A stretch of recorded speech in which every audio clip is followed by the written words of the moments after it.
12th standard complete பண்ண students இல்லை 12th complete பண்ண போகிற ஸ்டூடெண்ட்ஸ் ஒரு பெஸ்ட் இன்ஜினியரிங் காலேஜஸை எப்படி சூஸ் பண்ணணும் அப்படிங்கிறத பற்றி தான் இந்த வீடியோவில் பார்ப்போம். ஒரு பெஸ்ட் இன்ஜினியரிங் காலேஜஸ் தமிழ்நாடுலேயோ இல்லைனாட்டி இந்தியாவிலேயோ எப்படி இருக்கும், அந்த காலேஜஸில் என்ன மாதிரி கேட்டகரிஸை வச்சு நம்ம அந்த காலேஜை சூஸ் பண்ணுறது, ஸோ என்னென்ன மாதிரி க்ரைட்டீரியாலாம் இருந்தது அப்படின்னு அந்த காலேஜை சூஸ் பண்ணுறது அப்படிங்கிறத பற்றி தான் நம்ம டிஸ்கஸ் பண்ண போகிறோம் இந்த வீடியோவில். ஸோ பெரும்பாலும் ஒரு காலேஜை சேர்ந்ததுக்கு அப்புறமேட்டு பெரும்பாலும் நிறையா பேரண்ட்ஸ் வந்து டிஸ்கஸ் பண்ணுற விஷயம் இல்லை ரொம்ப ஃபீல் பண்ணுற விஷயம் என்னென்னா, தெரியாத சேர்ந்துட்டேங்க, எங்களுக்கு யாரும் வந்து கைட் பண்ணல, இந்த மாதிரி காலேஜஸ்ல இதெல்லாம் இருக்கணும், இதெல்லாம் வேணும், இந்த மாதிரி ஃபெசிலிட்டிஸ்லாம் இருக்கணும், இதை எப்படி நாங்கள் வந்து போய் தேடுறது, யாருக்கிட்ட இதை பற்றி கேட்டு தெரிஞ்சுக்கிறது, அந்த மாதிரி எங்களுக்கு வந்து ப்ராப்பரான கைடன்ஸ் இல்லை. ஸோ அதனால நான் தெரியாத இந்த காலேஜில் சேர்ந்துட்டேன், என் பையனோட லைஃப்ல நான் ரிஸ்க் எடுத்துட்டேன், பையனோட லைஃப் வீணா போயிருமோன்னு பயமா இருக்கு. ஸோ அந்த மாதிரி ஒரு குழப்பத்தில் இருக்கிற ஸ்டூடெண்ட்ஸுக்கும் அந்த மாதிரி ஒரு குழப்பத்தில் இருக்கிற பேரண்ட்ஸும் இந்த வீடியோவை ஸ்கிப் பண்ணாத ஃபுல்லாக பார்த்தீங்க அப்படின்னா ஒரு பெஸ்ட்டான இன்ஜினியரிங் காலேஜை சூஸ் பண்ணி உங்கள் பசங்களை உங்கள் குழந்தைங்களை ஒரு நல்ல இன்ஜினியரிங் காலேஜஸில் வரப்போகிற 2023 அட்மிஷனில் சேர்றதுக்கு ஸோ உங்க ரொம்ப ரொம்ப ரொம்ப ரொம்ப யூஸ்ஃபுல்லாக இருக்கும்.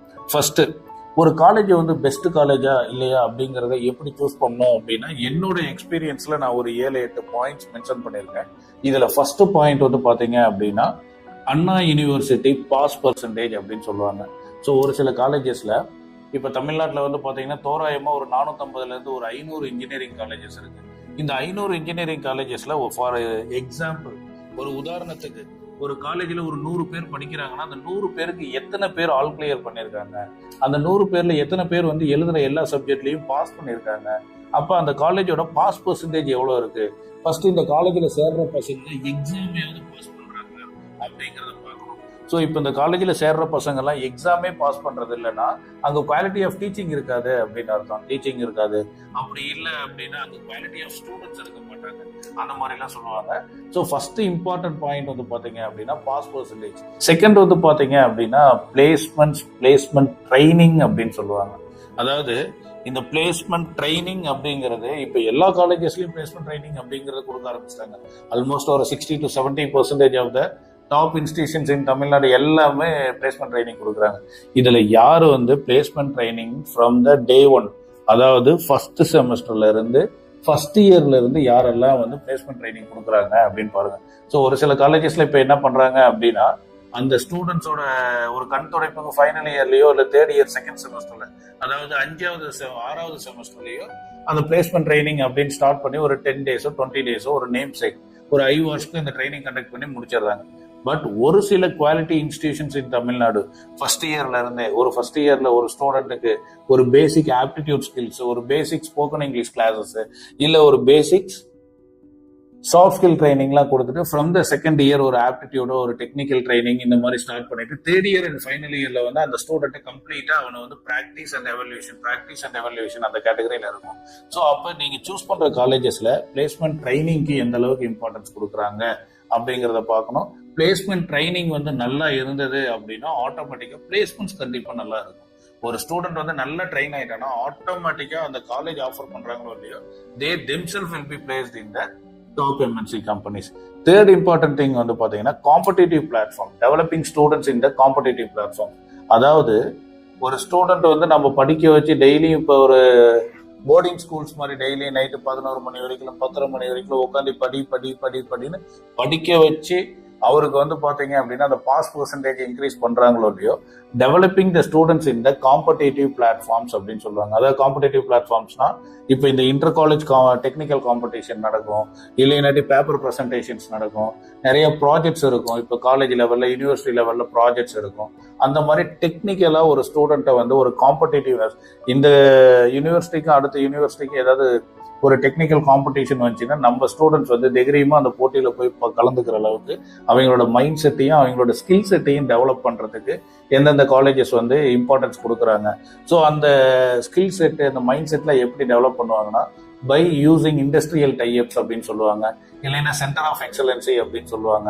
ஸ்டூடெண்ட்ஸ்க்கு சொல்லிக் கொடுக்குற ஒரு விஷயத்தையும் பையன் வந்து மனப்பாடம் பண்றானா இல்ல புரிஞ்சு படிக்கிறானா, பிராக்டிக்கல் நாலேஜ் இருக்கா, தியரிட்டிக்கல் நாலேஜ் இருக்கா, இது எல்லாமே வந்து பாத்தீங்க அப்படின்னா it comes under developing competitive platform. ஒரு விஷயம் ஒரு ஸ்டூடெண்ட் வந்து லேத் மெஷினையோ இல்லைன்னா சிஎன்சி மிஷினை பத்தி படிச்சிருக்காரா, அதுல பிராக்டிக்கலா ஒர்க் பண்ணி ஸ்கில்லோட இருக்காரா அப்படிங்கிறத பார்க்கணும்.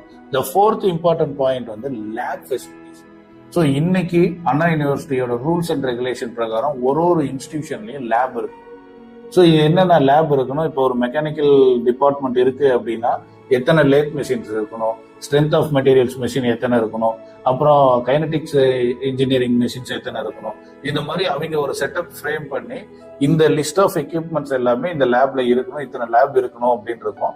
அப்ப எல்லா காலேஜஸ்மே வந்து பாத்தீங்க அப்படின்னா ஆல்மோஸ்ட் ஒரு 80% அதை சாட்டிஸ்ஃபை பண்ணாலுமே அண்ணா யூனிவர்சிட்டி இன்ஸ்பெக்ஷன்ல they will get an approval.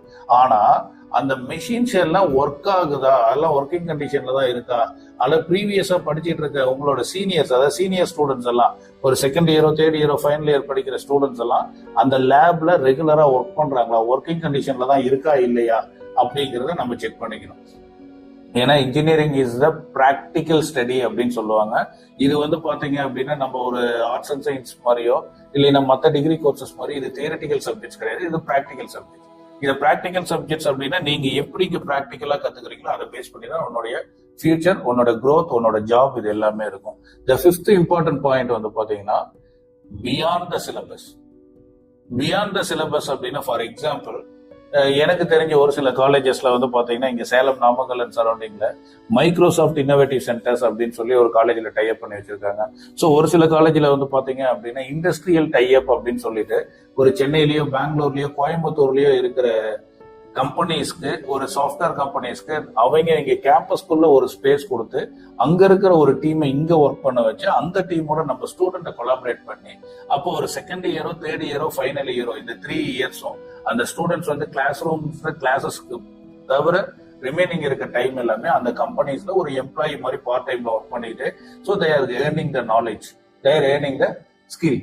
அந்த ஸ்கில்ல டெவலப் பண்ணிட்டு ஃபைனல் இயர் முடிச்சு வெளியில வரும்போது ஒரு ஸ்டூடெண்ட் வந்து ஈஸியா பிளேஸ் ஆயிடலாம். ஆனா இதெல்லாம் பண்ணணும்னு அண்ணா யூனிவர்சிட்டியோட ரூல்ஸ் அண்ட் ரெகுலேஷன்ல கிடையாது. பட் பியாண்ட் த சிலபஸ் எந்த அளவுக்கு ஸ்டூடெண்ட்டை வந்து ஒரு எம்ப்ளாயபிலிட்டி ஸ்கில்ஸை டெவலப் பண்றாங்க அப்படிங்கிறத பார்க்கணும். அப்புறம் இன்னும் ஒரு சில காலேஜஸ்ல எனக்கு தெரிஞ்சு பாத்தீங்கன்னா சிஎன்சி மெஷின்ஸ் வந்து அண்ணா யூனிவர்சிட்டி மெக்கானிக்கல் இன்ஜினியரிங் சிலபஸ்ல சிஎன்சி மெஷின் கிடையாது. பட் அந்த சிஎன்சி மெஷின்ஸை யூஸ் பண்ணி வெளியில இருக்கிறது ஜாப் ஒர்க் எடுத்து அதை வந்து அங்க இருக்கிற எம்ப்ளாயிஸும் ஸ்டூடெண்ட்ஸும் சேர்ந்து கொலாபரேட் பண்ணி செஞ்சு students is getting knowledge and skill and என்ன பண்றாங்கன்னா இதை வந்து எம்ப்ளாயபிலிட்டி ஸ்கில்ஸ் அளவுக்கு டெவலப் பண்ணி கொடுக்குறாங்க. ஸோ இதெல்லாம் என்னன்னு சொல்லுவாங்க அப்படின்னா இண்டஸ்ட்ரியல் டைப் அப்படின்னு சொல்லுவாங்க. இந்த இண்டஸ்ட்ரியல் டைப் அந்த மாதிரி ஃபெசிலிட்டிஸ் வந்து எவ்வளவு இண்டஸ்ட்ரியோட இந்த காலேஜ் இந்த இன்ஸ்டிடியூஷன்ஸ் வந்து டைப் வச்சிருக்காங்க அப்படின்னு பாருங்க. நெக்ஸ்ட் வந்து பாத்தீங்கன்னா ஃபேக்கல்டி ஸ்ட்ரென்த். ஸோ ஒரு காலேஜ் அப்படின்னா ஒரு ஃபேக்கல்டி ரேஷியோ அப்படின்னு ஒன்று சொல்லுவாங்க. அதாவது 10:1, 8:1, 6:1 அப்படின்னு சொல்லி ரேஷியோ இருக்கும். அதாவது 6:1 அப்படின்னா என்னன்னா 6 ஸ்டூடெண்ட் இருக்கானா ஒரு ஃபேக்கல்டி இருக்கணும். 10:1 அப்படின்னா என்னன்னா ஒரு 10 ஸ்டூடெண்ட்டுக்கு ஒரு டீச்சர் ஒரு ஃபேக்கல்டின்னு இருக்கணும்னு சொல்லி அந்த ரேஷியோ இருக்கு. அந்த இன்ஸ்டிடியூஷன்ல எத்தனை ஃபேக்கல்டிஸ் இருக்காங்க அப்படின்னு பாருங்க. நாம இந்த வந்து போய் ஒரு அட்மிஷன் ஆபீசர்ட்டையோ இல்லைன்னா அங்க இருக்கிற அட்மிஷன் டிபார்ட்மெண்ட்லயோ உங்க காலேஜ்ல வந்து எவ்வளவு ஸ்டூடெண்ட்ஸ் இருக்காங்க எவ்வளவு ஃபேக்கல்டிஸ் இருக்காங்க அப்படின்னா நம்ம யாரும் சொல்ல மாட்டாங்க. நாம என்ன பண்ணோம்னா அங்க இருக்கிற ஸ்டூடெண்ட்ஸ்ட கேட்கணும். ஸோ இப்போ வந்து ஒரு அக்ரிகல்ச்சர் இன்ஜினியரிங் டிபார்ட்மெண்ட் இருக்கு, இல்லைன்னா ஒரு பார்மசூட்டிக்கல் இன்ஜினியரிங் டிபார்ட்மெண்ட் இருக்கு. இந்த டிபார்ட்மெண்ட்ல வந்து ஃபேக்கல்டி இருக்காங்களா, இந்த ஃபேக்கல்டி எல்லாருமே எல்லா சப்ஜெக்ட்ஸுக்கு இருக்காங்களா, இல்ல ஒரே ஃபேக்கல்டி மாத்தி சப்ஜெக்ட்ஸ் மாத்தி கொலாபரேட் பண்ணி இருக்கிறாங்களா, அந்த மாதிரி ஒரு காலேஜ்ல ஃபேக்கல்டி ஸ்ட்ரென்த் எவ்வளவு இருக்கு அப்படிங்கறத பத்தி பார்க்கணும். அப்புறம் காம்படிட்டிவ் எக்ஸாம்ஸ் ட்ரைனிங். ஸோ ஒரு காலேஜஸ்ல வந்து என் பையன் வந்து இங்க வந்து ஃபர்ஸ்ட் இயர்ல இருந்து ஃபைனல் இயர் வரைக்கும் ஒரு 4 வருஷம் படிக்கிறான். அந்த 4 வருஷம் மட்டும் அவனை வந்து நல்லா பார்த்துக்கிட்டு அவனுக்கு ஒரு நல்ல கோச்சிங் நல்ல எஜுகேஷன் கொடுத்தா போதும் அப்படின்னு நினைக்காம அவனுடைய ஹையர் ஸ்டடீஸ்க்கோ இல்லைன்னா அவனோட ஃபியூச்சருக்கோ நம்ம எந்த அளவுக்கு ஸ்டெப் எடுக்கிறோம். ஃபார் எக்ஸாம்பிள் நிறைய ஸ்டூடெண்ட்ஸ் வந்து பாத்தீங்கன்னா இப்ப UK, USA, Canada, Japan, Germany, இந்த மாதிரி ஆஸ்திரேலியா இந்த மாதிரி கண்ட்ரீஸ்ல எல்லாம் போய் படிக்கிறாங்க. இப்ப அங்கெல்லாம் வந்து ஒரு ஸ்டூடெண்ட் ஃபைனல் இயர் முடிச்சுட்டு வெளியில போய் ஒரு ஹையர் ஸ்டடீஸ் ஒரு எம்இஓ இல்ல எம்எஸ்ஓ அங்க போய் பண்ணணும் அப்படின்னா அந்த மாஸ்டர்ஸ் பண்றதுக்கு நம்ம இங்க இருந்து எப்படி ப்ரிப்பேர் ஆகணும். ஃபார் எக்ஸாம்பிள் நீங்க யூகே போகணும் அப்படின்னா IELTS அப்படின்னு சொல்லி ஒரு எக்ஸாம் எழுதணும். யூஎஸ் போகணும் அப்படின்னா டோஃபல்னு ஒரு எக்ஸாம் எழுதணும். ஆஸ்திரேலியா போகணும் அப்படின்னா GRE அப்படின்னு சொல்லி ஒரு எக்ஸாம் எழுதணும். அப்படி எக்ஸாம்ஸ்னா என்ன, இந்த எக்ஸாம்ஸ் வந்து நீங்க எப்படி அப்ரோச் பண்ணணும், இந்த எக்ஸாம்ஸ்க்கு என்ன சிலபஸ் வரும், இதுக்கு எப்படி நம்ம ப்ரிப்பேர் ஆகுறது. இல்ல நீங்க 12th ஃபைனல் இயர் முடிச்சதுக்கு அப்புறம் ஒரு கேட் எக்ஸாம் எழுதி ஒரு பெல்லையோ இல்லைன்னாட்டி ஒரு இந்தியன் ஆயில் கார்பரேஷன்லயோ இந்த மாதிரி கவர்மெண்ட் ஆர்கனைசேஷன்ஸ்ல நீங்க போய் ஒர்க் பண்ணணும், ஒரு என்எல்சிலயோ இந்த மாதிரி போனா கேட் எக்ஸாம் சொல்லலாம். இந்த எக்ஸாம்ஸ்க்குலாம் ஸ்டூடெண்ட்ஸ் வந்து எப்படி ப்ரிப்பேர் ஆகுறது அப்படிங்கிற அப்ரோச் அப்படிங்கிற கைடன்ஸ் எல்லாம் கொடுக்குறாங்களா அப்படின்னு பாருங்க. தென் ஃபைனல் ரொம்ப ரொம்ப இம்பார்ட்டன்டான விஷயம் வந்து பாத்தீங்கன்னா ஸ்டூடெண்ட்ஸ் அண்ட் பேரண்ட்ஸ் ரிவ்யூ. ஒரு காலேஜ்ல சேர்றதுக்கு முன்னாடி மினிமம் அட்லீஸ்ட் ஒரு 4-5 ஸ்டூடெண்ட் கிட்டையாவது இங்க நீங்க சேர்ந்து படிச்சுட்டு இருக்கீங்களா, are you satisfied with this campus, இந்த கேம்பஸ்ல உங்களுக்கு சாட்டிஸ்ஃபைடா இருக்கா, நல்ல கோச்சிங் இருக்கா, கிளாஸ் எல்லாம் கரெக்டா எடுக்கிறாங்களா, பிராக்டிக்கல் லேப் ஃபெசிலிட்டிஸ் எல்லாம் இருக்கா, லேபுக்கு எல்லாம் அலோவ் பண்றாங்களா, ஹாஸ்டல் எப்படி இருக்கு, ரூம்ல எத்தனை பேர் தங்கி இருக்காங்க ஹாஸ்டல்ல, ஒரு மெஸ் எப்படி இருக்கு, ஃபுட் எல்லாம் எப்படி இருக்கு, வெஜ்ஜா நான்வெஜ்ஜா, எவ்வளவு நாள் வந்து நான்வெஜ் கொடுக்குறாங்க, காலேஜ் ஃபீஸஸ் எல்லாம் எப்படி இருக்கு, சோ அப்புறம் ஒரு ஃபேக்கல்டிஸ்க்கும் ஸ்டூடெண்ட்ஸ்க்குள்ள ரிலேஷன்ஷிப் எப்படி இருக்கு, ஸ்டூடெண்ட்ஸுக்கும் மேனேஜ்மெண்ட்டுக்குள்ள ரிலேஷன்ஷிப் எப்படி இருக்கு, இதெல்லாம் வந்து பாத்தீங்க அப்படின்னா ஸ்டூடெண்ட்ஸ்டையோ இல்ல அந்த ஸ்டூடெண்ட்ஸோட பேரண்ட்ஸ்டையோ உங்களுக்கு தெரிஞ்சது அப்படின்னா அவங்க கிட்ட இந்த ரிவ்யூ கேட்டு பாருங்க. சோ மோஸ்டா வந்து பாத்தீங்க அப்படின்னா ஒரு 10 பேர் 5 பேர், ஒரு 4 பேர் 5 பேர் வந்து நெகட்டிவ் ரிவ்யூஸ் கொடுப்பாங்க. அட்லீஸ்ட் ஒரு 50% நமக்கு பாசிட்டிவ் சர்வீஸ் வருவான்னு பார்க்கலாம். ஓகேங்களா? சோ இப்ப நான் சொன்ன இந்த 7 பாயிண்ட் நீங்க கரெக்டா ஃபாலோ பண்ணீங்க அப்படின்னா காலேஜஸ் இன் ஃபியூச்சர் நீங்க நினைப்பாங்க. ஓகேங்களா? இதுல நம்ம தமிழ்நாட்டில் இருக்க 450 ஒரு 500 இன்ஜினியரிங் காலேஜஸ்ல நீங்க ஒரு டாப் 50 இன்ஜினியரிங் காலேஜஸ்ல நீங்க பிளேஸ் ஆகணும் அப்படின்னா மினிமம் ஸ்கோர் மோர் தென் 190 cut off, engineering cut off 180 தான் இருக்கணும். ஸ்டூடெண்ட்ஸ் உங்களுக்கு இதுக்கு மேல ஒரு நல்ல காலேஜஸ்ல ஜாயின் பண்ண சார் ஏதாவது